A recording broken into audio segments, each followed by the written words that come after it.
Of a martyred burner this week, we have several aspects going on that are very reminiscent of Venus and sweetness and all kinds of love, but also practicality and organization, as well as the indulgence with the practicality. They can really, really marry very well this week. I'm Ever recording, and in this video, I'm going to be breaking down the astrology for the week of June 1st through 7th, 2025. So, let's get right into it. I'm not going to waste any time this video. The very, very first aspect going on that we have occurring is the moon forming a direct opposition to the sun. Wait a second, that's not right. The moon is square the sun. The full moon in Sagittarius is not until June 11th. So, the sun is square the moon. What does that mean? Tension, conflict, resistance. It could be a signature of a difficult childhood if you have it in your natal chart, where your ego and your masculine and feminine were out of alignment. But square is all about tension, but they can trigger and really bring us to the full place of acting upon action and growth.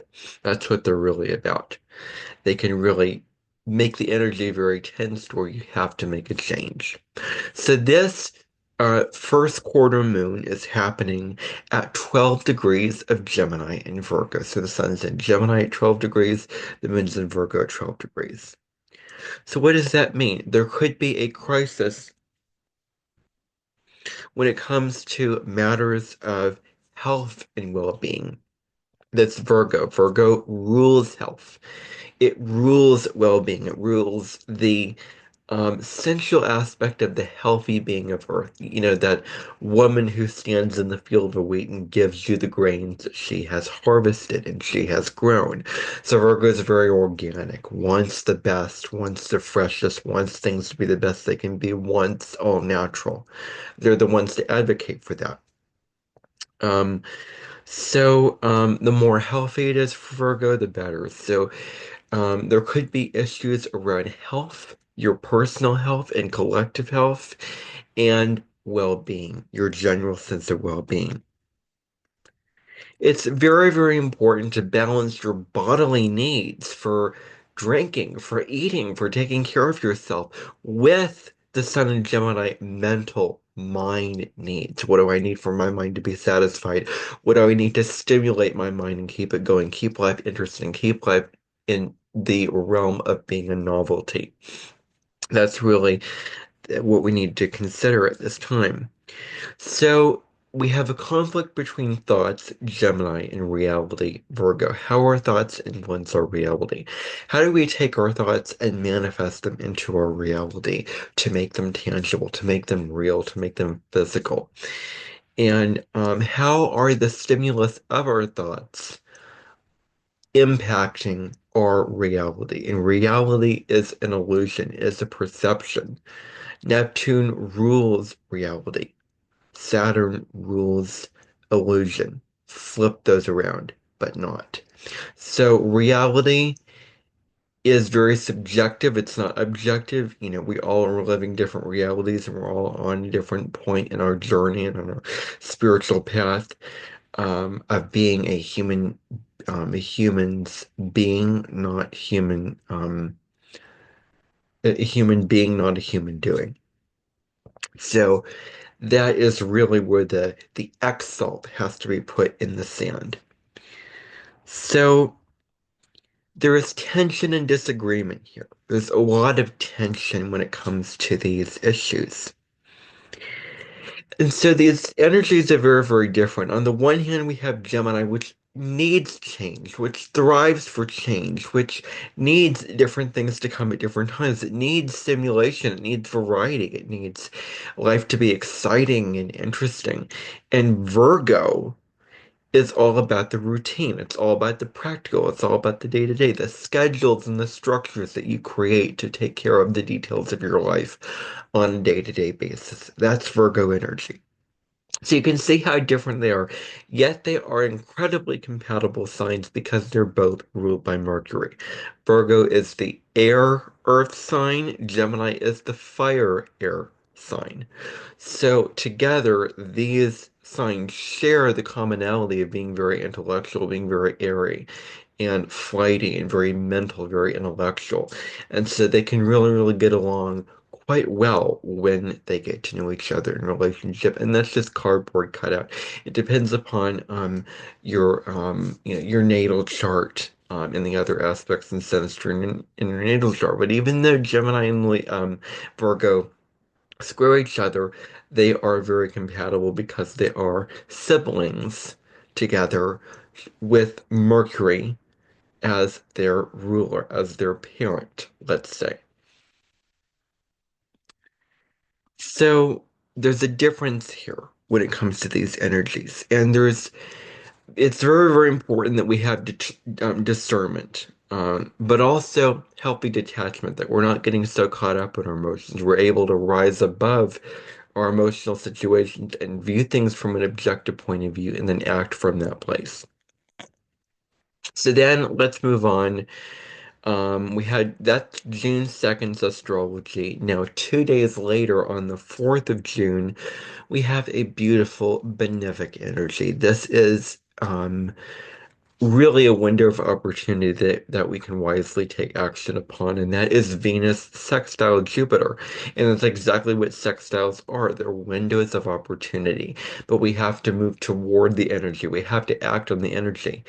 The sextile just is a door. In trines, the door is already open, but the sextile is we have to open the door, go to the place, do the thing, and then we experience the luck. So there's an opportunity. Are we going to take it? Are we going to run away from it? Are we going to ignore it? Are we going to forget about it?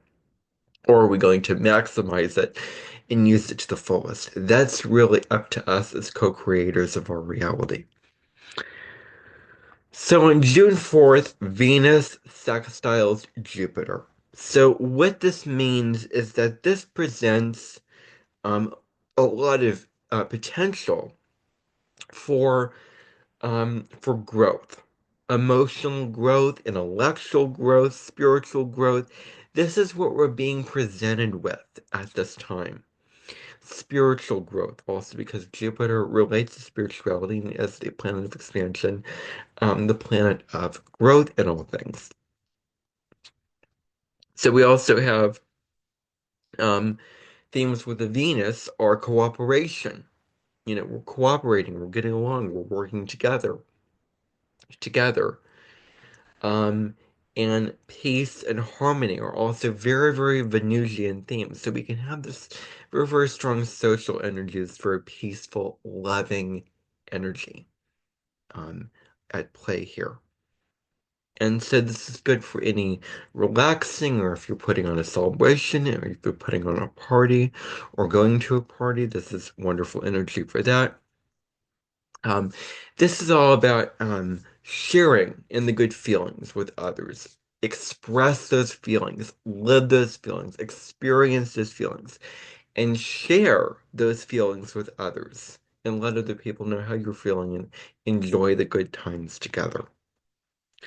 This is about you may be receiving gifts and or money at this time. These things will be very, very prominent for you. You might find that you have increased popularity and charm, which makes it a very, very good time for socializing. So your popularity is up, you're more popular, you're more social, you're more out there, and this is a time which is good for socializing. It's good for getting out and really meeting people and engaging in that kind of strong way. You may be on the verge of looking and feeling your absolute best, feeling the most open that you've ever felt, having the most fun that you've ever felt.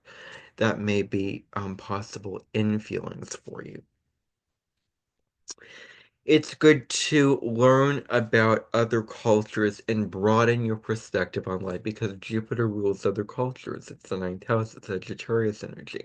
So being respectful and being open-minded to other people's cultures and accepting those things are really what this energy can support you to do.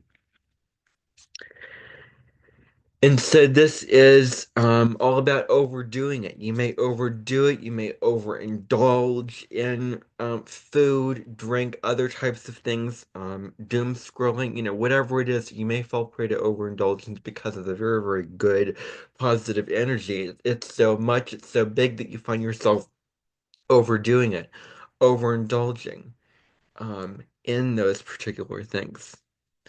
It's very, very important to surround yourself with your loved ones, to be with your loved ones and enjoy their company, to really, really enjoy the company of your loved ones in your life. This may put the focus on beauty as well as art and other cultures. So it's good to invest in beauty at this time. Really, really get into that and enjoy the beautiful things in your life and create beauty wherever you go. Create art wherever you go and enjoy that also.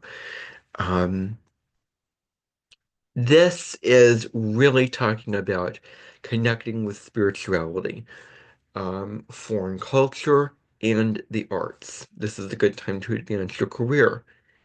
And any new love relationship may emerge for you at this time, which is very, very successful for you. All right. Then we move on one day later to June 5th, and there's a lot going on June 5th. The very, very first thing is that Mercury will sextile Mars. Mercury, the planet of communication, intellect, thought, stimulus of information, and Mars, action, assertion, drive, the gas in your fuel tank. So what this means, if these are in a beautiful, harmonious sextile, is that the thing about this energy is that it's very decisive energy. You know what you want, and you said, this is what I want, and I'm very decisive, I'm very focused on it, and this is the direction that I'm going in, and darn it, I'm going in this direction. So this is wonderful for being confident in the direction that you want to go in, to have courage to go in that direction. You may find that your mind is sped up at this time. Like your mind is really, really fast. Like there's a lot of activity in your mind. Like you need the stimulation, you need the things. There may be strong purpose and initiative, which makes it good for succeeding at something. That strong purpose, strong sense of I know what I want and I'm acting on purpose, and I'm initiating it, I'm self-starting it in my life, I'm taking action without anyone else's approval, just giving myself permission. It's good energy for succeeding at something. You might find that you have a courage and finding a spirit to go after what your desire is.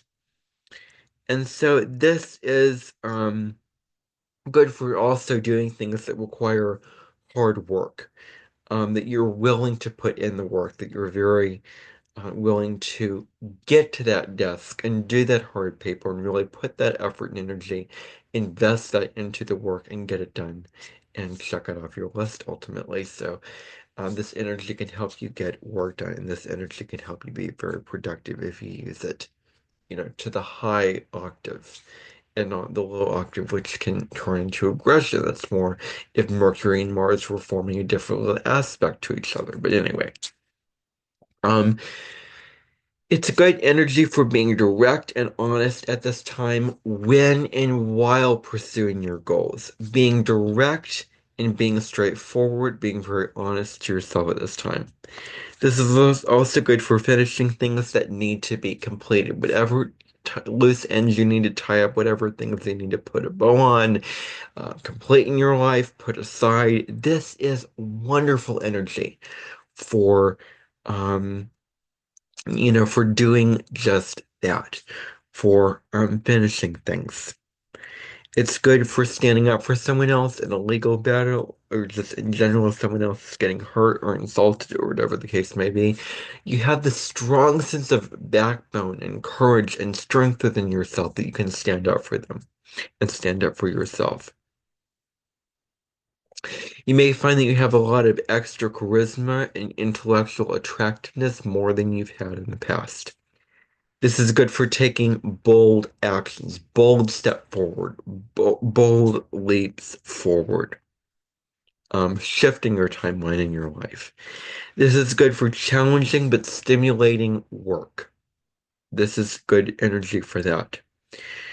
Um, and so you may be looked upon and regarded as a leader at this time, as someone who can pull the team together and lead very, very successfully and very well. You may be regarded as such a type of person, and you may be looked up for that. You may have a lot of extra charisma and intellectual attractiveness that you didn't have before, as I've already said before. So I don't know why I repeated that. So there's no problem being direct and assertive at this time. You're feeling very, uh, you're willing to be direct. You're willing to get your point across. You're willing to assert yourself, and this is the time to use it to your full advantage. This is good energy for advocating for what you need. Now, the next energy that we're going to talk about is Mercury forming a square to the North Node. So we have the sextile to Mars and a square to the North Node at around 24 to 22 degrees of Pisces at this time. So what do we have going on with this aspect? Um, You may be in a state of really taking matters very, very plunging deep into them, overthinking them, overanalyzing matters. That's the downside of this. You may fall prey to grazing on trivia and unimportant information, really focused on getting so caught up in the minutia of the details that don't matter. It's important to discern what details are more important, the details to focus on versus the details to put on the back burner. So making your priorities straight, making a priority list, putting the most important things at the top and getting those things done, then moving on to the other things. This is what you're being called to move into at this time. Um, you may feel like you don't belong in the crowd. You may get lost of in social connections, feeling like you just are not part of the crowd and you're from the outside looking in. That kind of thing can be very, very strong within you. This is about aligning your thoughts to a deeper process, really, really taking your thoughts and getting very deep into them. This is wonderful for being inventive and original in your thinking, being innovative, coming up with new ideas, wanting to try different things, wanting to experiment. Wonderful for that. There may be a fear that you have deep inside of you where you're so afraid of criticism, you're so afraid of getting judged, and you have learning difficulties. It's hard to learn and grasp information, hard to retain and integrate that information. And it may be hard to take criticism, but you're being invited to be open to constructive criticism. Now, the very, very last aspect going on this particular day is we have on June 5th, Venus enters Taurus, and it will be here until July 4th. So a full month, really. And so this is very unusual for Venus to spend this long in a sign, and it might be, well, that might not be accurate. It may not be until July 4th. It probably is, but I'm not sure because it seems like an awfully long time for Venus because it usually spends around 24 degrees in a sign. So take that piece of information with a grain of salt. But needless to say, Venus in Taurus is in its domicile. It's at its home. It can fully be itself and express itself. And so Venus in Taurus is sensual, it's luscious, it is based off of enjoying the five senses: taste, touch, hear, see, smell, and it's very happy. But at the low level, it can be possessive and it can be overly attached to your material possessions. But it's important to get your values straight. What possessions do you want to keep? What possessions do you want to give away? What possessions in your life are very valuable to you? And accumulate those possessions, knowing your sense of value and sense of worth. And that is really my destiny in this lifetime as a Taurus North Node, is really defining what it is that I personally value. And I think that I am really leaning in that direction, and I have my Mercury in Taurus, which helps me to reach for my North Node.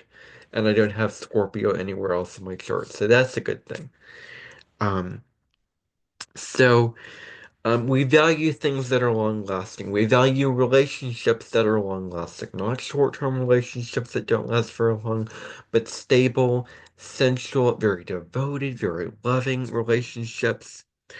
We may value the five senses. We may explore the world of the five senses, open up to these five senses. This is about having very long-lasting and practical items, which we may find that we have that we're very into items that last a long time and they're very practical. This is about holding on tight to our possessions, really, really knowing what we value and holding tight to that, holding true to that. And so we may find that we're more into art and music and things of beauty, but also things that are very grounded, very essential. This is a time where we may be feeling more indulgent. Stability is a very important theme here. It's good to engage in music and food and art. We may also be very sincere and genuine and straightforward at this time. The big thing here is to practice and prioritize self-care, whatever that is. Is it yoga?